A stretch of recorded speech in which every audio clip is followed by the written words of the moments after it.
Presented by Hold Music. Presented by Hold Music.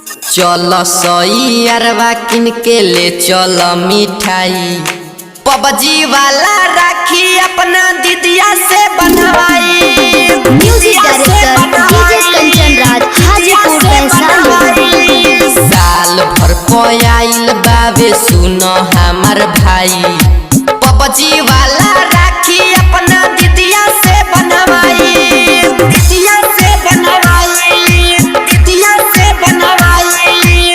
चलो सोई अरवा किन के ले चलो मिठाई पबजी वाला राखी अपना दीदिया से बनवाई। Mix by Sneha recording studio Chandpur. Rakhi अपना दीदिया से बनवाई। कंचन राज राखी अपना नीम चौक चौसीमा वैशाली। दीदिया से बनवाई, दीदिया से बनवाई। हाथवा से लेके माथे तिलक लगई है बांधी के राखी मोर कालाई सजई है।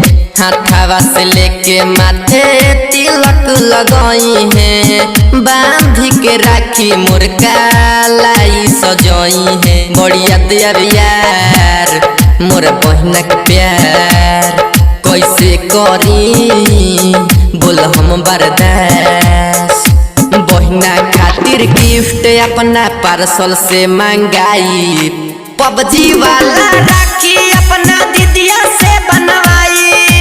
चलो सोई अरवा किन के ले चलो मिठाई पबजी वाला राखी अपना दीदिया से बनवाई। Mix by Sneha recording PUBG वाला राखी अपना राखी अपना दीदिया से बनवाई।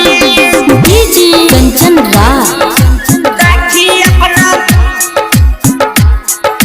नीम चौक चौसीमा वैशाली। मिक्स बाय सुजीता दीदिया से बनवाई, दीदिया से बनवाई। अमृत मिठाई आज हाथ से खिलाई है मंटू मतलबी भैया पैसा लुटाई है।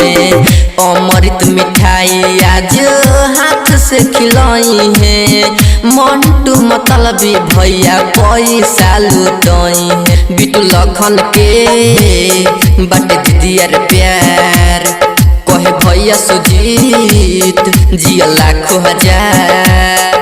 भैया मुन्ना राजा के शोभतावे कालाई पबजी वाला राखी अपना दीदिया से बनवाई।